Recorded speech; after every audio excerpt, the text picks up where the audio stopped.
great to meet you. How you doing? Hey, I'm really well. Thank you. Nice to meet you too.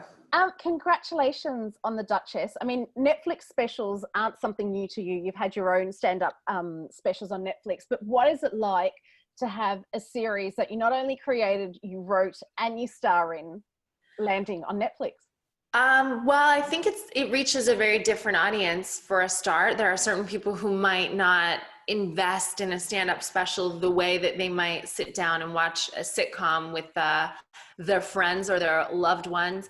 And I think it's good. It's a gateway to the stand-up specials because I think that's what Netflix were so loyal to me with in the beginning, and they gave me that wonderful opportunity. And I just always want to branch out and take on new challenges in comedy writing. I know this is fiction, but how much of it is based on fact?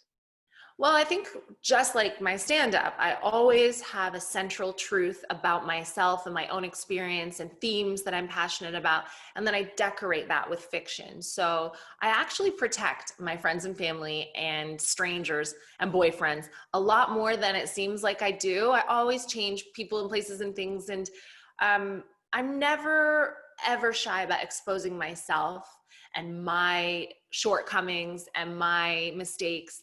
And I do that in the Duchess. So for me, this character is like a fantasy. I would love to shout at some of the moms on the school gates, and I would love to be that much of a problematic narcissist, shall we say. But everything else is fiction. I've not been pregnant by an Irish boy band star, unfortunately, not yet. And I've never dated a professional dentist, never dated a man with a job. So all those things are fantasy. It's not the way it is in my life. And I'm less glamorous in real life, unfortunately. Well, that's what I love about Katherine in the Duchess, that she is glamorous. She doesn't wait for an occasion to dress up. If she wants to wear the dress, she's just going to wear the dress. Right. And I was looking back at your career, and I heard you say that, you know, when you first took to the stand-up stage, you were actually told, don't wear the dress. Do not get dressed up because, Katherine, you will be a distraction to men and women will hate you. What is that all about? We've been told that since we were little girls, haven't we? That we are responsible for not ever distracting a man from his very important business. And I don't dress for men. I dress for other women. I think a lot of my outfits, and certainly the outfits my stylist Jen chose in the Duchess, are very confusing to a man. They're very powerful, intentional, put together outfits. And being very glamorous when I started in comedy, it's changed a little bit now, but it was rebellious. It was an act of rebellion. And I think that the glamour in the Duchess is a language between women and fashion enthusiasts. It's something beautiful to look at, and it shows that this character is not a mess. I'm tired of single mothers being portrayed as messy and just really downtrodden. This woman leaves the house every day with utter conviction, and she dresses to match. I love that you said, you know, you're sick of the way single mothers are being portrayed. No, there's the line that really stuck with me.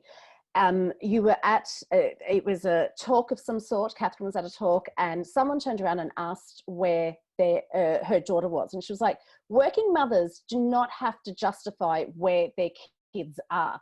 Yeah. When is that going to stop? Because that is one of the most frustrating things. You're either a mum or you have a job. You can't do both. And if you do both, you're neglecting something. Right. It's amazing how that persists even in a society that otherwise feels so progressive. We're very modern. We're moving forward. We're hearing a lot of female voices, different ethnic backgrounds, socioeconomic backgrounds. I'm peaceful and positive about the fact that it's changing, but still I get asked where my daughter is when I leave the house. And I also get asked, well, how will you justify your filthy mouth to your daughter? And they're not asking Jim Jeffries those questions. We do get treated very differently. I think it's very easy to reduce a woman to her value as a fertile being. And many women choose not to have children at all. Many women are professional, and we need to sort it out. And the Duchess is one step towards that. Yeah, it really is. And the Duchess touches on so many different things and so many different relationships, but I think the heart of the story is about the relationship between Catherine and her daughter Olive. Yeah. And there's a scene where Catherine says, I made so many sacrifices for you. And Olive turns around and says, but that's what all parents do, Mum. But, you know, as a parent, sometimes that is the toughest thing. What is the toughest lesson you have learned as a parent? Oh, I really think it is that element of eternal sacrifice. And it really isn't about you anymore. And I think her relationship with Olive and the sacrifices she's having to make extend to the relationship with Olive's father. I think it's very important for both sides to co-parent really peacefully.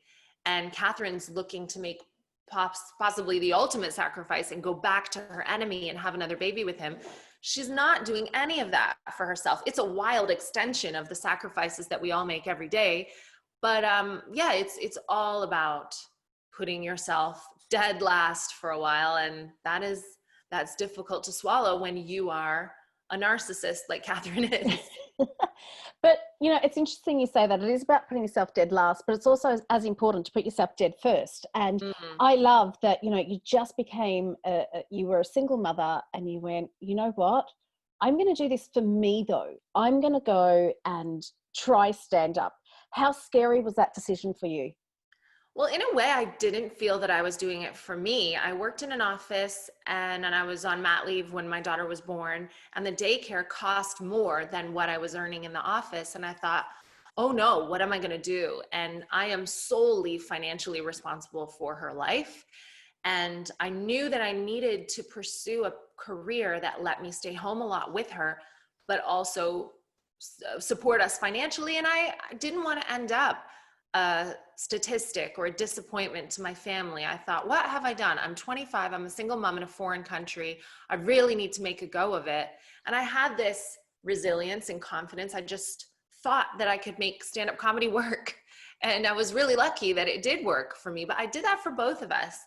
And I'm really glad that I did. And I know what you mean about putting yourself first. You have to be authentic and you have to think of yourself as a human being and then also a parent. But, you know, authenticity is the key, I think, to success in any career. So then, Catherine, how did you weather those really tough times of stand-up and end up on Netflix with Netflix specials and your own show? I don't know. I mean, I pray to the universe and I ask for nice things, and I'm very grateful for what I have. And I think the key moment was when I was financially struggling and I was really afraid and I felt very shameful and very vulnerable. I had this close connection with my best friend who was a 3-year-old girl. And I thought, well, now outwardly, it maybe looks like I have nothing, but I know in this moment that I actually have everything. And I think gratitude attracts abundance, and things just worked out for me. I always worked. I did the best I could at every gig, and people gave me opportunities to do more gigs. And it really was baby steps for 10 years before I was given the opportunity to have a Netflix special. And I think life is all about baby steps, baby steps. There was no real catalyst for success. It was just graft and luck. Well, do you know what? I'm glad that you are where you are today, because I find you highly entertaining. Can you tell me there's going to be a season 2? I would love a season 2, but you know, it's all down to whoever watches it in the first week. We forget that when our friends have projects coming out or books coming out, you go, oh yeah, I'll watch that. No, you have to go to opening weekend. You have to watch things when they first come out, because that's when they're deciding on whether or not to make more. Well, definitely give this a watch because it is hilarious. Myself and my husband binged this in a couple of nights, and we both found this as hilarious as each other. Oh, thank you so much.